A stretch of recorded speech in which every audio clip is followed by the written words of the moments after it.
ஆண்டவருடைய பாதத்தில் ஜெபித்த போது ஆண்டவர் பேசும்படியாய் உணர்த்தின வசனத்தை நாம் தியானித்து விட்டு மறுபடியும் நாம் ஜெபிக்க போகிறோம்.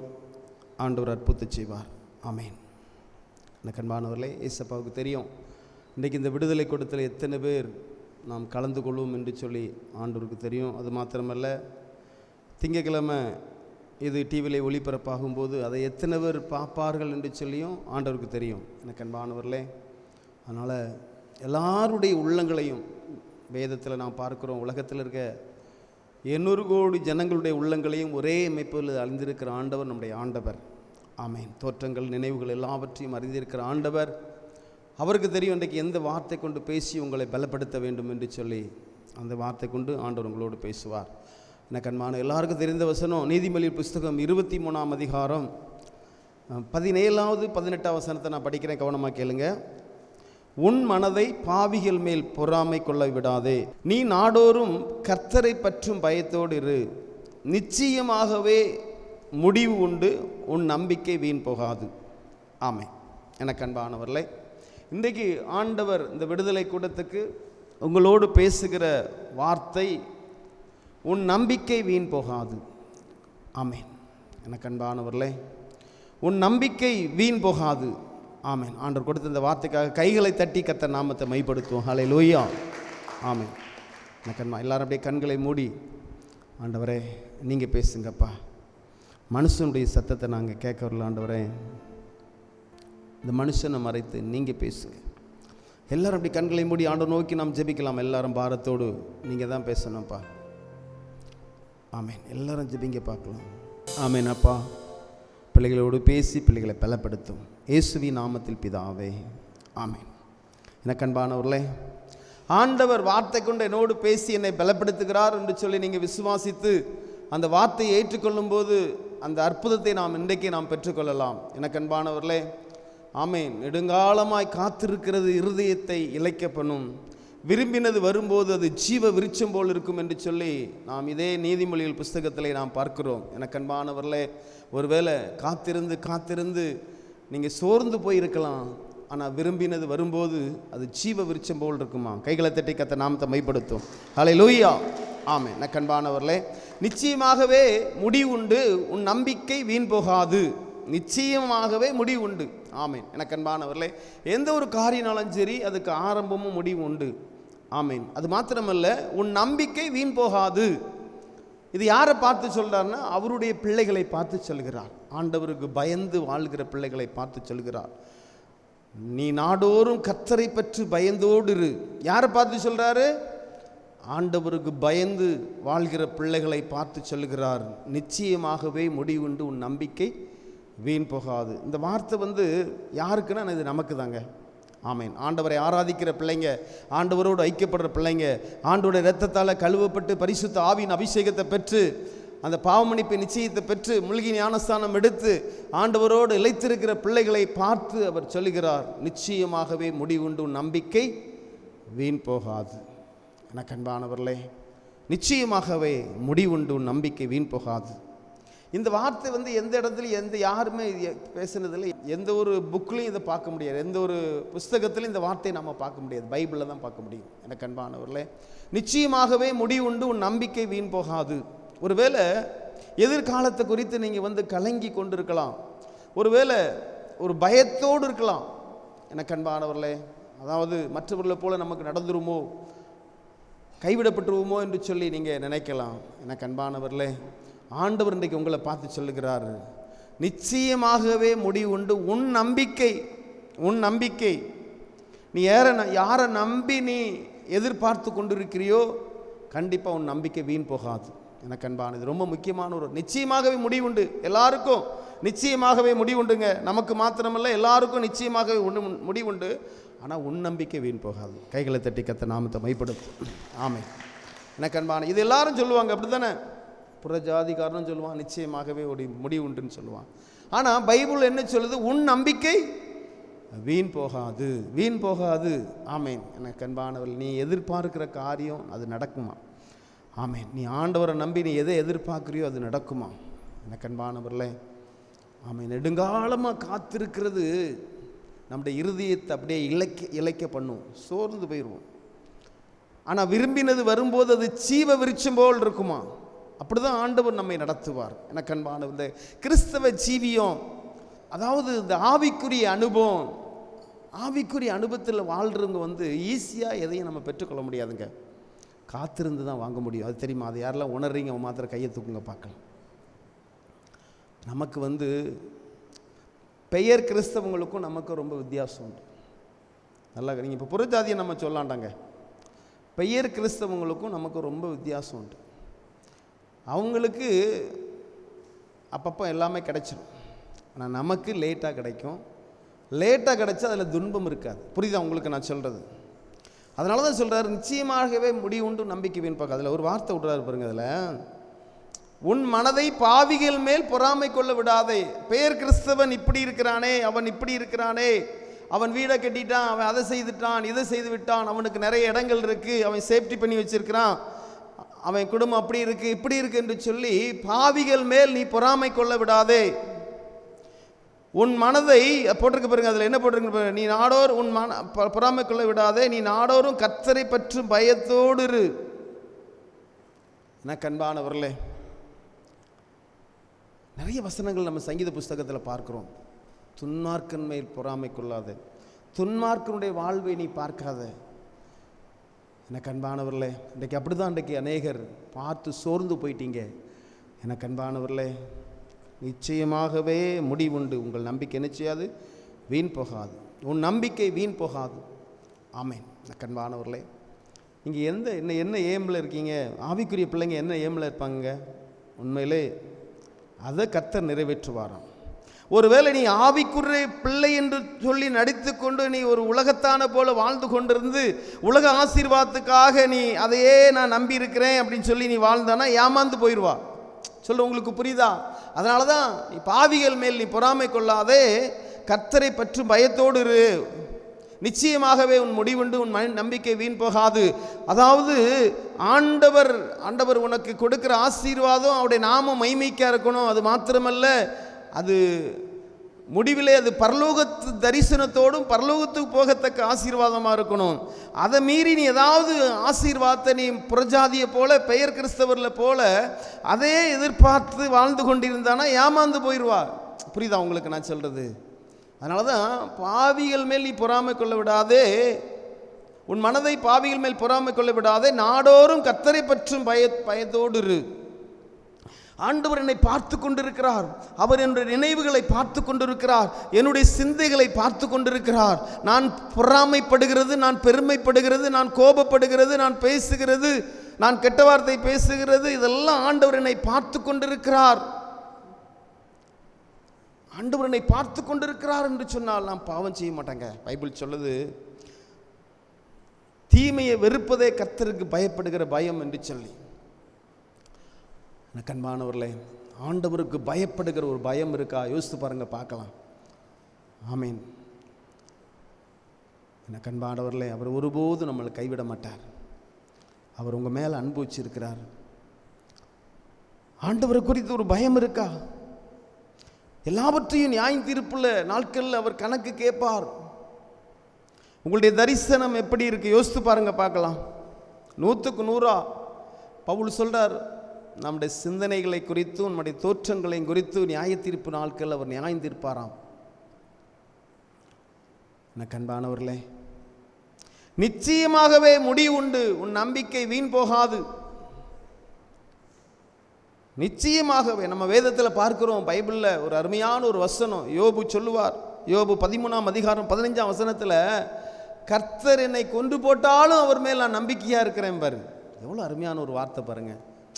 அவன் படுகிற வேதனை, அவனுடைய பாடுகளை பார்க்கும்போது, பிள்ளைகளை இழந்து, ஐஸ்வர்யங்களை இழந்து, அவன் சரீரத்தில் வியாதி, அந்த நேரத்தில் அவன் சொல்லுகிறான், ஆண்டவர் என்னை கொன்று போட்டாலும் அவர் மேல் நான் நம்பிக்கையாக இருப்பேன் அப்படிங்கிறான். அப்போ எந்த அளவுக்கு கிறிஸ்து கடவுள் என்கிறத எந்த அளவுக்கு ஆணித்தனமாய், அவர் மெய்யான தேவன், அவர்தான் மனிதனை உண்டாக்கின ஆண்டவர், அவர் மனிதனை போஷிக்க முடியும், அவர் தான் மனிதனை காக்க முடியும், அவர் தான் மனிதனை வாழ வைக்க முடியும், அவர் தான் முடிவில் மனிதனுக்கு நியாய தீர்ப்பு கொடுக்க முடியும், அவருக்கு பிரியமான பிள்ளைகளை பரலோகத்துக்கு கொண்டு போக முடியும் என்று சொல்லி அந்த யோபுக்கு நல்லா தெரியுங்க. அதனால தான் அவர் சொல்றார், ஏதோ ஒரு பிரச்சனை ஆகி போச்சு, நான் அவ்வளோ பாடுபடுறேன், ஆனால் அவர் ஒருபோதும் கைவிட மாட்டார் அப்படி சொல்லிட்டு தான் அவர் சொல்கிறாரு, அவர் என்னை கொன்று போட்டாலும் நான் அவர் மேல் நம்பிக்கையாக இருப்பேன்னு சொல்கிறாரு. இப்போ பிரசங்கி என்ன சொல்கிறார் அப்படின்னா, நிச்சயமாகவே முடிவு உண்டு, உன் நம்பிக்கை வீண் போகாது. யாரை நம்பி நீங்கள் வாழ்ந்துட்டு இருக்கீங்க? கொஞ்சம் யோசித்து பாருங்கள் பார்க்கலாம். யாரையாவது சார்ந்து வாழ்ந்துட்டு இருக்கீங்களா? அவங்க நமக்கு உதவி செய்வாங்க, இவங்க நமக்கு உதவி செய்வாங்க என்று சொல்லி நம்பி வாழ்ந்து கொண்டிருக்கீங்களா? உண்மையிலே நீங்கள் ஆண்டவருடைய பிள்ளைன்னா அவர் தாங்க உங்களுக்கு உதவி செய்வார், மற்றவங்களை உதவி செய்ய விட மாட்டார். புரியுதா உங்களுக்கு? மற்றவங்களை சார்ந்து அவங்களுடைய உதவி நமக்கு அது நமக்கு அது வெட்கத்துக்குரியது, அது நமக்கு தேவைப்படாது, அது பிரயோஜனப்படாது. ஆண்டவர் அவரே நமக்கு உதவி செய்ய வேண்டும் என்று சொல்ல அவர் ஆசைப்படுகிறார். உன் நம்பிக்கை வீண் போகாது. எனக்கு அன்பானவர்களே, கைவிடப்பட்டது போல இருக்கும், ஆனால் அவர் கைவிட மாட்டார். ஒவ்வொரு நாளும் ஒரு பிரச்சனை முடியும், இன்னொரு பிரச்சனை வரும், இன்னொரு பிரச்சனை முடியும். ஆனால் ஏன் தெரியுமா இதெல்லாம் வருது? கடைசி வரைக்கும் அவரை நம்பி நம்ம வாழணுமா. ஏன்னா பைபிள் சொல்லுது, நீதிமான் விசுவாசத்தினாலே பிழைப்பான். கைகளை தட்டி கர்த்தர் நாமத்தை மைப்படுத்தும். ஹல்லேலூயா, ஆமென். எல்லாம் முடிஞ்சிட்டு என் பாட்டுக்கு என்ன நிம்மதியாக இருப்பேன் அப்படி இருந்தீங்கன்னா நீங்கள் கொளுத்துருவீங்க. புரியுதா உங்களுக்கு? எனக்கு அன்பானவர்களே, உபவாச கூட்டம் மறந்துடுவீங்க. அப்படி மறந்துட்டீங்களா? இப்போ கிடையாது, உபவாச கூட்டம் கிடையாது, அப்படியே மறந்துடுவீங்க. அப்படியே ஒரு நாள் வரமாட்டீங்க, அப்புறம் அப்படியே அப்படியே அப்படியே அப்படியே ஆகி ஆகி ஆகி ஆகி அப்புறம் ஏதாவது அது அங்கே போயிட்டோம் இங்கே போயிட்டோம் அப்படின்னு சொல்லி அங்கே பைபிள் சொல்லுது இல்லைங்க, அழகாக சொல்லுவார்ல ஆண்டவர். ஒருத்தன் கல்யாண வீட்டுக்கு போயிட்டானா, ஒருத்தன் வீடு கட்ட போயிட்டான், ஒருத்தன் வயலுக்கு போயிட்டான், போட்டிருக்கு பைபிளில் போட்டிருக்கு, வயலுக்கு போயிட்டானா. கண்பானவர்களே, நல்லா கவனமாக கேளுங்க. ஆண்டவர் இல்லாமல் வாழ முடியாதுங்க, அவர் இல்லாமல் நம்ம ஒன்று செய்ய முடியாது. கடைசி காலத்தில் நம்ம வாழ்ந்து கொண்டிருக்கிறோம். ஆமென். நிச்சயமாகவே முடிவு உண்டு நம்பிக்கை. நல்லா யோசித்து பாருங்க, அவர் கொண்டு போட்டாலும் அவர் மேல் நான் நம்பிக்கை இருப்பேன்னு சொன்ன அந்த யோபுடைய பின்பாகத்தை பார்த்தீங்களா எப்படி இருந்துச்சு? யோசித்து பாருங்க பார்க்கலாம். எல்லாமே ரெட்டிப்பான ஆசீர்வாதம். எல்லாவற்றிலும் இன்னொரு காரியம், அதில் முக்கியமான ஒரு ஆசீர்வாதத்தை விடுங்க, அது எல்லாத்தையும் இருக்கும். ஆனால் ஒரு காரியம் இருக்குது, அன்றைக்கு வாழ்ந்த நாட்களில் அவனுடைய பிள்ளைகளை போல் அழகுள்ளவங்க ஒருத்தர் இல்லையா? யோசித்து பாருங்கள் பார்க்கலாம், சிந்திச்சு பாருங்கள். ஆண்டவர் எவ்வளோ ஒரு வித்தியாசத்தை கொடுக்காரு பார்த்தீங்களா? எனக்கு அன்பானவர்களே, இப்படி தாங்க ஆண்டவர் செய்வார். எனக்கு அன்பானவர்களே, 100க்கு 100 நிச்சயமாக உங்களுக்கு முடிவுண்டு, உன் நம்பிக்கை வீண் போகாது. ஆண்டவர் மனிதனாய் வாழ்ந்த நாட்கள் அந்த மலை பிரசங்கத்தில் சொல்லுவார், கவலைப்படாதீங்க கவலைப்படாதீங்கன்னு சொல்லி. கவலைப்படுறதுனால இங்கே ஒரு மூலம் கூட்ட முடியுமா, குறைக்க முடியுமா? ஆமென். கவலைப்படாதீங்க. பக்கத்தில் கையை பிடிச்சி சொல்லுங்கள் பார்க்கலாம், அக்கா நீங்கள் கவலைப்படாதீங்க, ஏசப்பாவை நம்புங்கக்கான்னு சொல்லுங்கள். ஏக்கா நீங்கள் கவலைப்படாதீங்க, அண்ணாச்சி நீங்கள் கவலைப்படாதீங்க, ஏசப்பாவை நம்புங்க சொல்லுங்கள், கையை பிடிச்சி சொல்லுங்கள். ஆமென். இப்போ நம்ம எதையாவது நம்ம அதாவது ஒரு ஆபத்தை நம்ம தடுக்க முடியுமாங்க? முடியவே முடியாது. ஒரு சங்கீத புஸ்தகத்தில் நீ தடுத்து பாரு பார்க்கலாம், மரணத்துக்கு நியமிக்கப்பட்டவனை நீ தடுத்து பாரு பார்க்கலாம், முடியாது.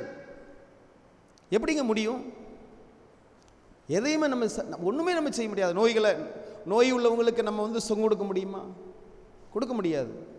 ஆண்டவர் தான் சுகத்தை கொடுக்க முடியும், ஆண்டவர் தான் பாதுகாக்க முடியும், ஆண்டவர் தான் விடுவிக்க முடியும். அப்போ நம்பிக்கை எங்கே போகணும்? ஏசப்பாட்ட. அதான் சொல்கிறேன், நிச்சயமாகவே உண்டு உன் நம்பிக்கை வீண் போகாது. யார் அப்படி நம்பிக்கை வச்சுருக்காங்களோ அவங்களுக்கு தான் ஜெயம் கிடைக்கும். நல்லா பாருங்கள், பைபிளில் இந்த சாத்ராக்கு, மேசாக்கு, ஆபேத்நேகோன்னு சொல்லி 3 வாலிபர்கள், ஆண்டவருடைய பிள்ளைங்க 3 பேர், ஆண்டவருக்கு பயப்படுறவங்க. இவங்களை நான் உங்களுக்கு சுருக்கமாக சொல்லித்தரேன். இவங்களை இவங்க எருசலேமில் இருக்கும்போது நேபுகாத் நேச்சார் என்ற ஒரு ராஜா இஸ்ரவேல் ஜனங்களை சிறைப்பிடித்து கொண்டு போகிறார். ஏன் இஸ்ரவேல் ஜனங்களை சிறைப்பிடித்து கொண்டு போகிறார்னா, இஸ்ரவேல் ஜனங்கள், தம்மால் தெரிந்து கொள்ளப்பட்ட இஸ்ரவேல் ஜனங்கள் ஆண்டவருக்கு விரோதமாக ஆண்டவருக்கு முதுக காட்டினபடினால, ஆண்டவருடைய பிள்ளைங்க வேதத்தை தியானிக்காதபடி, ஜபிக்காதபடி, ஆண்டவருக்கு பிரியமில்லாத காரியங்களை வாழ்ந்து கொண்டபடினால புறஜாதியோடு சேர்ந்து புறஜாதியை போல வாழ்ந்து கொண்டிருக்கிற அதாவது ஆண்டவருக்கு பிடிக்காத ஒரு காரியம் என்ன தெரியுமாங்க? இந்த புறஜாதிட்ட ஐக்கியம் வச்சுருக்கோம் பாருங்க, அது ரொம்ப பிடிக்காதவருக்கு. அது ரொம்ப ரொம்ப வேதனைப்படுவார். அதாவது அவங்களுக்கு ஏசப்பாவை பிடிக்காது, உங்களுக்கு அவங்கள பிடிக்கும் அப்படின்னா அது ஆண்டவருக்கு பிடிக்குமா? இப்போ இஸ்ரவேல் ஜனங்கள் என்ன செய்கிறாங்க அப்படின்னா, இவங்க ஆண்டவருக்கு விக்கிரக ஆராதனை பிடிக்காது.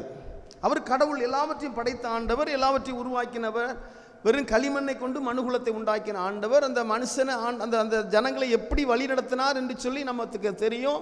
பகலிலே மேகஸ்தம்பம், இரவிலே அக்னி ஸ்தம்பம், வனாந்திரத்திலே வானமன்னா, அவங்களுக்கு ஆண்டவர் ஒரு குறையும் இல்லாதபடி நடத்தி அந்த கானான் தேசத்துக்கு கொண்டு போகிறாரு. ஆனால் அந்த ஜனங்கள் அந்நியரோடு சேர்ந்து என்ன ஆயிட்டு அப்படின்னா, அவங்களோடு கலந்து விக்கிர ஆராதனைக்கு போயிட்டாங்க. நல்ல கவனமாக்கலாம், விக்கிர ஆராதனைக்கு போயிட்டாங்க. என்ன ஆயிட்டு தெரியுமா? ஆண்டவருக்கு இவங்க மேலே வெறுப்பாயிட்டு.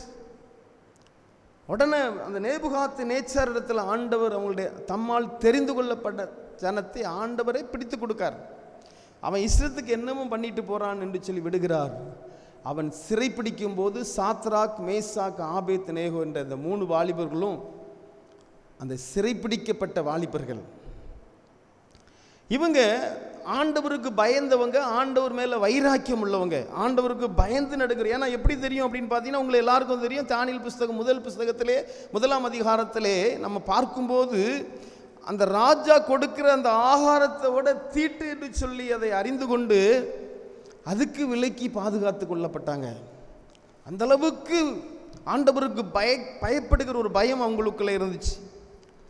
திடீரென்று சொல்லி நேபுகாத்து நேச்சார் ஒரு பெரிய ஒரு சிலையை உருவாக்கி, இந்த சிலையை எல்லாரும் வழிபட வேண்டும், எல்லாரும், அதாவது கிட்டத்தட்ட 100 நாடுகளை சிறைப்பிடித்து கொண்டு ஒரு பெரிய ஒரு ராஜா அவர் என்ன சொல்றாருன்னா, இதை நீங்க எல்லாரும் வணங்கணும். ஒரு சிலையை உருவாக்கி, பைபிள் சொல்லுதுங்க, அந்த சிலைக்கு வாழ்க்கை கிடையாது, வரலாறு கிடையாது, ஒன்றும் கிடையாது. அவரே அந்த சிலையை உருவாக்கி இது எல்லாரும் வணங்கணும். யோசித்து பாருங்க, பார்க்கலாம். இது இதில் பிரபுக்கள் எல்லாரும் இன்றைக்கும் பாருங்க, இன்றைக்கே நம்ம தேசத்திலே பார்க்குறோம் பாருங்க, யார் உண்மையான கடவுளை ஆராதிக்கிறாங்கன்னு சொல்லி பார்த்தீங்கன்னா கொஞ்சம் பேர் தான். இன்றைக்கும் பாருங்க, பிரபுக்கள் மந்திரிகள்லாம் போய் ஒவ்வொரு ஒவ்வொரு விக்கிரகத்திலையும் போய் நிற்பாங்க.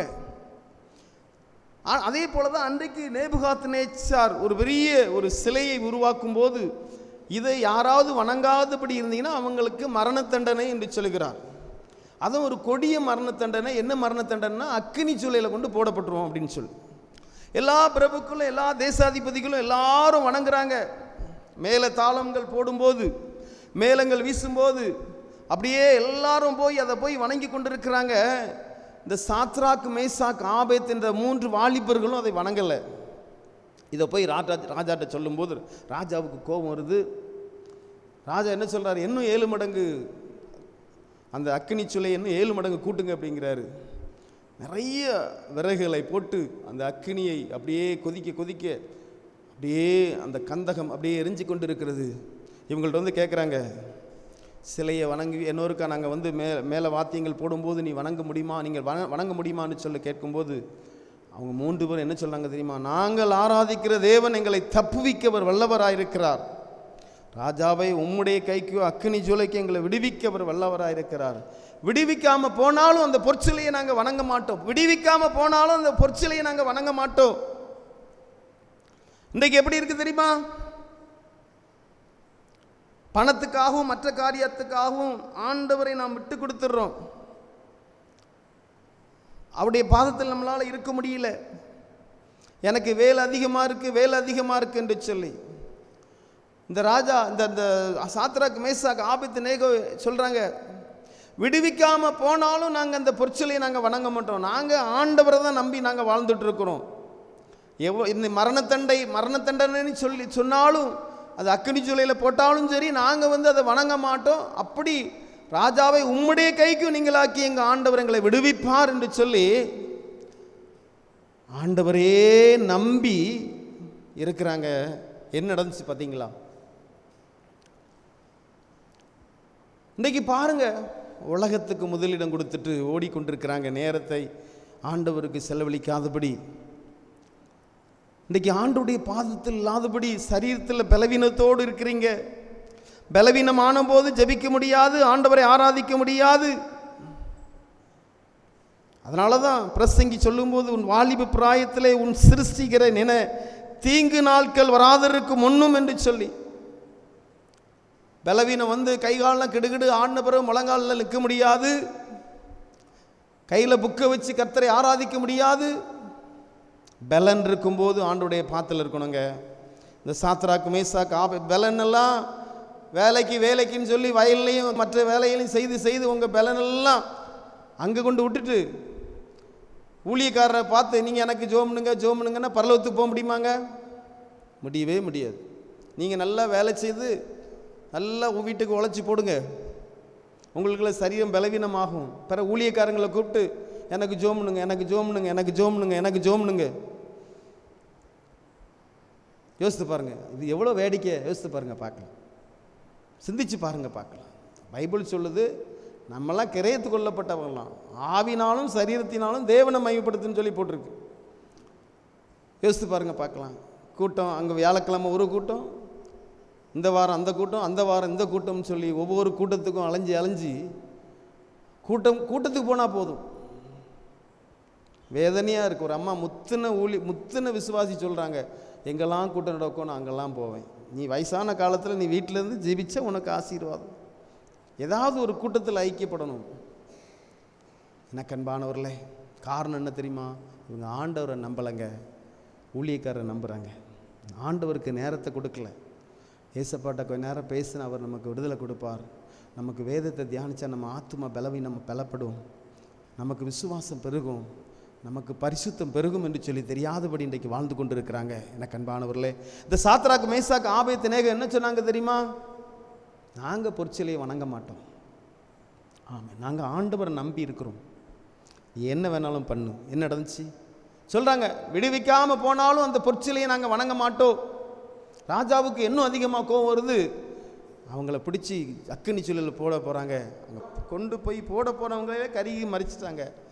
ஆனால் இவங்களுக்கு ஆண்டவர் விடுதலை கொடுக்குறார். கைகளை தட்டி கத்த நாமத்தை மைப்படுத்தும். அதே ராஜா என்ன சொல்கிறார் தெரியுமா? நான் படிக்கிறேன், கவனமாக கேளுங்க. தானியேல் புஸ்தகம் 3ஆம் அதிகாரத்தில் நான் படிக்கிறேன், கவனமாக கேளுங்க. அதே அந்த அக்கினி சூளையில் போட்ட அதே ராஜா சொல்கிறத நான் இப்போ படிக்கிறேன், கவனமாக கேளுங்க. என்ன சொல்கிறாரு பாருங்கள், அதில் அருமையான ஒரு வார்த்தை பாருங்கள். அதில் நான் படிக்கிறேன். அப்பொழுது நேபுகாத் நேச்சார் வசனித்து, சாத்ராக் மேசாக் ஆபேத்நேகோ என்பவருடைய தேவனுக்கு ஸ்தோத்திரம், அவர்கள் தங்களுடைய தேவனை தவிர வேறொரு தேவனை சேவித்து பணியாமல் அவரையே நம்பி, யார? கிறிஸ்துவை நம்பி. சொல்லுங்க கைகளை உயர்த்தி, ஏசப்பா உம்மை மாத்திரம் சார்ந்து உம்மை நம்பி நாங்கள் வாழ்வோம் தகப்பனை. உண்மையில நம்பிக்கை வச்சு தான் நாங்கள் தரிசனத்தோடு வாழ்வோம் தகப்பனை. ஆமாம், இங்கே என்ன நடக்கு பாருங்க. அவரையே நம்பி ராஜாவின் கட்டளையை தள்ளி தங்கள் சரீரங்களை ஒப்பு கொடுத்ததினால் அவர் தம்முடைய தூதன் அனுப்பி தம்முடைய தாசர்களை விடுவித்தார். கைகளை தட்டி கத்த நாமத்தை மைப்படுத்தும். எனக்கு அன்பானவர்களே, நல்லா யோசித்து பாருங்க, பார்க்கலாம் எவ்வளோ அருமையான ஒரு வார்த்தை. அப்போ ஆண்டவரை நம்பி நீங்கள் ஒரு தரிசனத்தோடு இருங்க, பார்க்கலாம். அதுக்கு தான் சொல்கிறாரு, நிச்சயமாகவே முடிவு உண்டு, நம்பிக்கை வீண் போகாது. சிலவங்க நான் சாதிச்சிருவேன், எல்லாவற்றையும் சாதிச்சிருவேன், நான் பொறுமையாக இருக்கிறேன்னா அது கடைசியில் தோல்வி தாங்க வரும். இப்படியும் நிறைய ஜனங்கள் இருக்கிறாங்க. எனக்கு அன்பானவர்களே, ஆண்டவரை சார்ந்து கர்த்தரை நம்பி ஆண்டவருக்கு பயந்து நீங்கள் காத்துருங்கம்மா.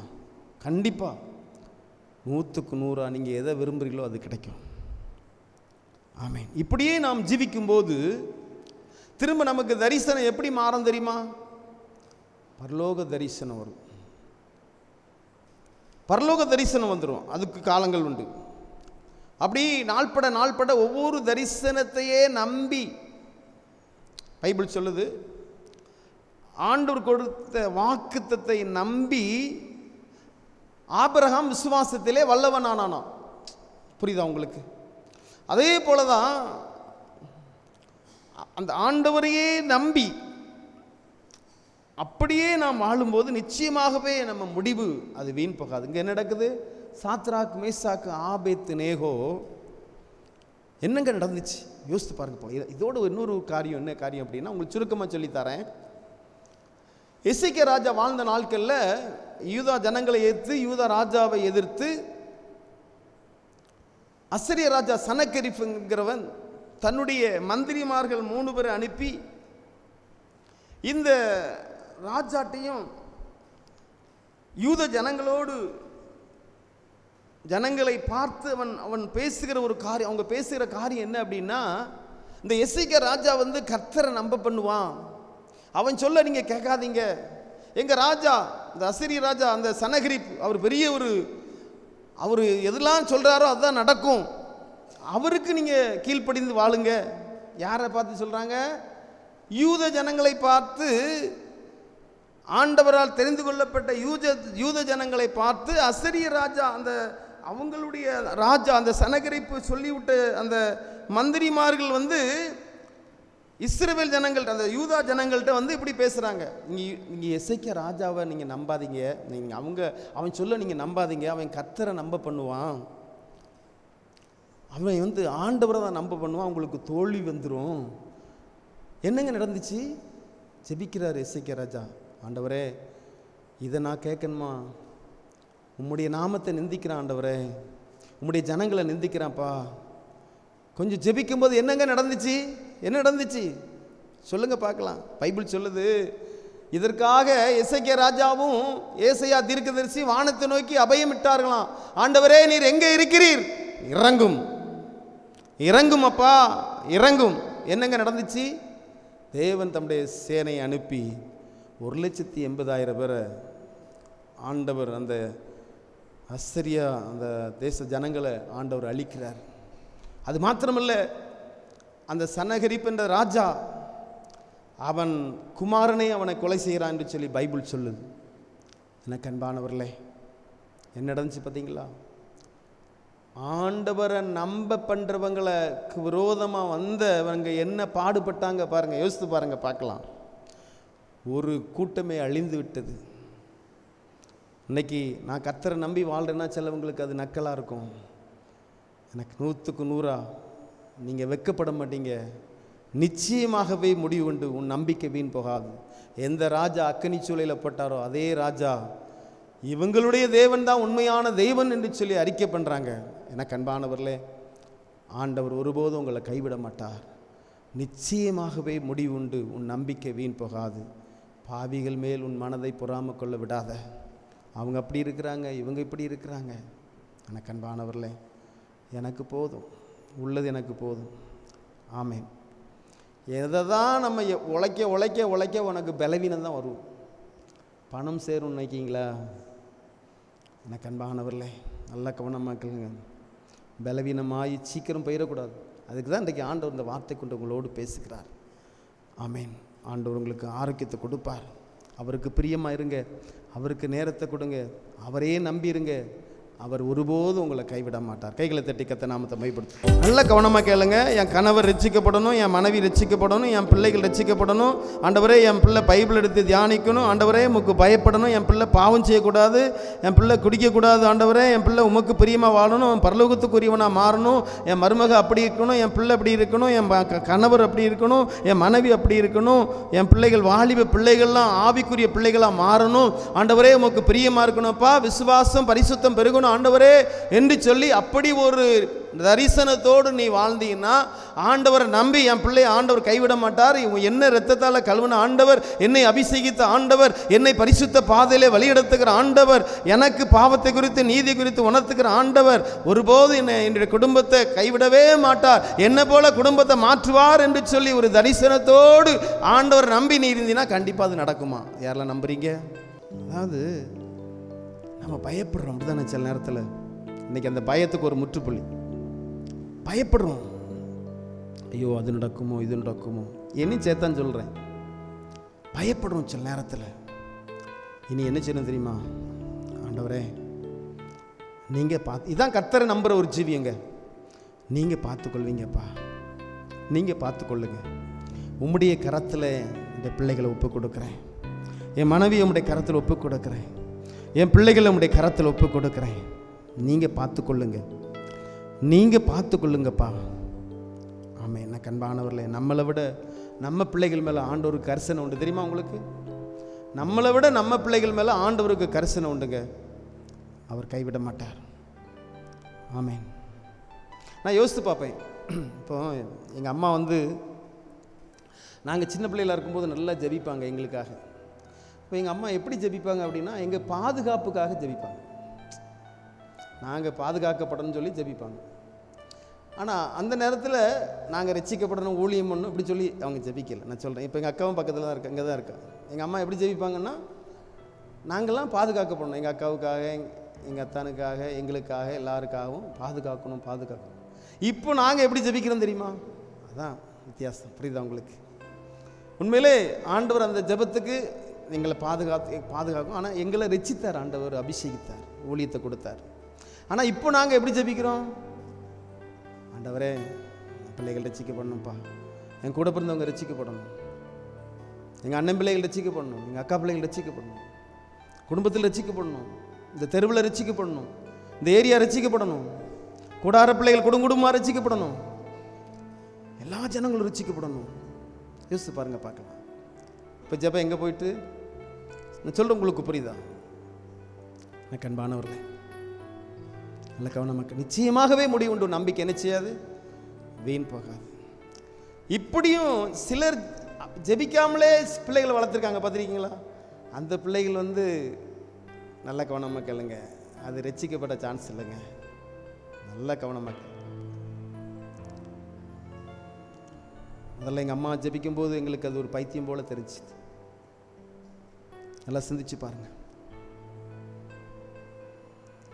நான் சில நேரம் சொல்லியிருக்கிறேன், என்ன அழுதுகிட்டே ஜெபம் பண்ணுறிய, சும்மா தூங்கு அப்படின்னு சொல்லியிருக்கேன். இன்னைக்கு பாருங்கள், யோசித்து பாருங்கள். ஆனால் அவங்க ஜெபிச்சது பாதுகாப்புக்கு, ஆண்டவர். ஆனால் நம்ம ஜெபிக்கிறப்போ இப்போ எப்படி இருக்கும் யோசித்து பாருங்கள், பார்க்கலாம்.